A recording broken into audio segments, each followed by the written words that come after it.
Hello नमस्कार, मी पूनम. स्वागत आहे तुमचं एका मराठी ब्लॉगमध्ये. आजचा वार आहे गुरुवार आणि इथं माझं सकाळचं रुटीन शेअर करण्यासाठी घेतलं आहे. रात्री भांडे घासले नव्हते, आता भांडे घासण्यासाठी घेतले आहेत. कधी कधी रात्रीचे भांडे घासायचे, तर इथं किचनवरती सगळं पसारा असाच ठेवला होता भांड्यांचा वगैरे.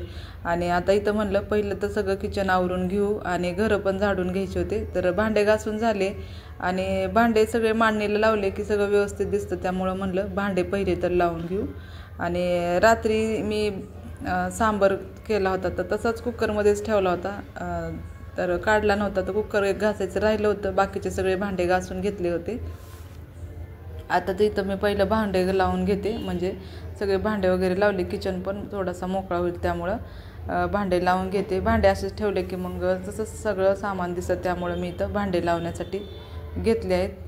तर इथं मोठ्या प्लेटी वगैरे लावून घेत असते आणि जास्त काय असे भांडे नाही, तर थोडेच आहेत भांडे, लगेच घासून लावून घेतले.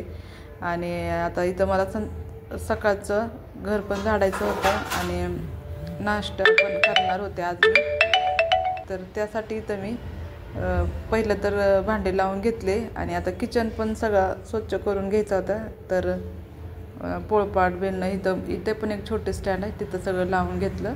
आणि इथं आता किचन सगळं व्यवस्थित करून घेतलं. आता हे घासून धुवून घेणार होते किचन पण. इथं मला गॅसची शेगडी पण क्लीन करून घ्यायची होती, त्यासाठी इथं कुकर पण मी खाली ठेवलेला आहे. कुकरमध्ये थोडा सांबार होता, ते पण एका भांड्यात काढून ठेवायचा होता आणि कुकर पण घासायचा राहिला होता. म्हणलं आता नंतरच घासू, सकाळचा टायमिंग पटकन जातो, कळत नाही कसा म्हणजे चाललाय, लवकर जातो फास्ट टायमिंग. आणि इथं शेगडी पण आता सगळे स्वच्छ घासून घेते.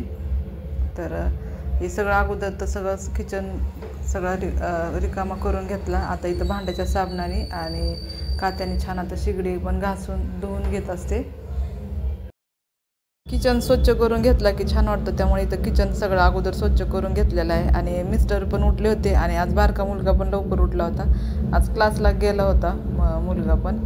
आणि इथं शेगडी सगळी स्वच्छ धुवून घेतली, वॉश बेसिन पण सगळा घासून स्वच्छ धुवून घेतलेला आहे. किचन सगळा स्वच्छ झाला, एक ग्लास गरम पाणी करून पिलं आहे. आणि त्यानंतर इथं मी आंघोळ वगैरे झाली आणि आज ओट्स करून घेणार होते. तर इथं ओट्स करण्यासाठी दूध आणि पाणी मी मिक्स करून इथं गरम करण्यासाठी ठेवलं आहे. दुधाला आणि पाण्याला उकळी आली की मग ओट्स टाकत असते. इथं मुलाला दूध चोखोच दिलं होतं, पण सकाळचं त्याने काही खाल्लं नाही, नको म्हणला, अर्धच ठेवलं आहे तसं, आल्याच खातो म्हणला. आणि त्यानंतर इथं ओट्स दुधाला उकळी आली की ओट्स टाकून घेतलं आणि सगळं मिक्स करून घेते. थोडंसं घट्टसरपणा आला की मग मी त्याच्यामध्ये साखर टाकत असते. साखर पण जास्त नाही टाकत, ओट्स जास्त गोड करत नाही मी, थोडीशी साखर टाकते. इतक्या ओट्सला एवढीच साखर टाकलेली आहे. आणि इथं साखर टाकून सगळं मिक्स करून घेतलं छान असं. आणि इथं मी अर्धासा चमचा तूप टाकला आहे, जास्त नाही, थोडंसं अर्धासा चमचा तूप टाकलं आहे. इथं माझ्यासाठी आणि माझ्या मिस्टरांसाठी ओट्स केलं होतं. माझे मिस्टर आणि मी दोघांनी इथं ओट्सचा आज नाश्ता करून घेतला. आणि आवडतं ओट्स मला, मिस्टर नाही जास्त खात, मला जास्त आवडतं ओट्स, त्यामुळे मी करत असते असं. संध्याकाळचं करत असते, म्हणजे भूक वगैरे लागली 5-6 वाजता. आणि सकाळचं कधीतरी. आज इथं दुपारच्या जेवणात मसाले भात करणार आहे, त्यासाठी इथं बटाटा, फ्लावर, बीन्स, कांदा, टोमॅटो, कोथिंबीर सगळं इथं कट करून घेतलं आहे.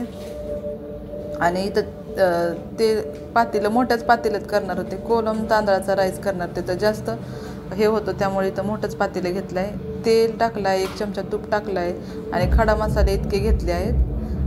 खडा मसाले पण टाकले तेलामध्ये. आणि त्याच्यानंतर इथं मी 2 उभा कट केलेले कांदे, हे पण त्याच्यामध्ये टाकलेत. 2 कांदे टाकून सगळं एकत्र छान मिक्स करून घेतलं आहे.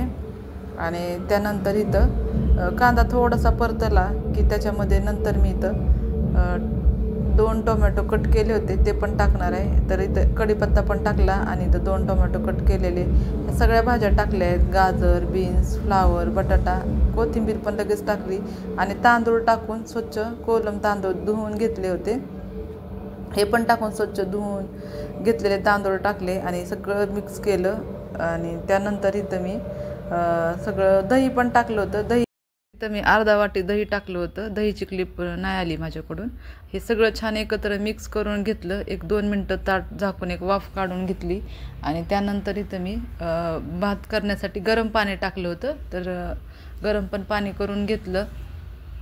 आणि सगळं एकत्र छान असं मिक्स करून घेतलेले भात. आणि मोठ्याच पातेल्यात भात केला होता, कारण कोलम तांदूळ होतं, त्यामुळं कोलम तांदूळचा भात जास्त होतं, त्यासाठी तर मोठंच पातेलं घेतलं होतं. आणि चवीपुरतं मीठ पण आणखी टाकलं. तर ते सगळं एकत्र छान मिक्स करून भात शिजण्यासाठी ठेवला आहे. भातातलं पाणी कमी झालं की इथं प्लेट झाकून भात पण इथं करून घेतलेला आहे. आणि त्यानंतर आजच्या जेवणामध्ये छान असा भात केला आहे आणि दही कांद्याची कोशिंबीर केली आहे. आजचा ब्लॉग आवडला असेल तर लाईक करा. ज्यांनी ब्लॉग बघितला त्यांना मनापासून धन्यवाद.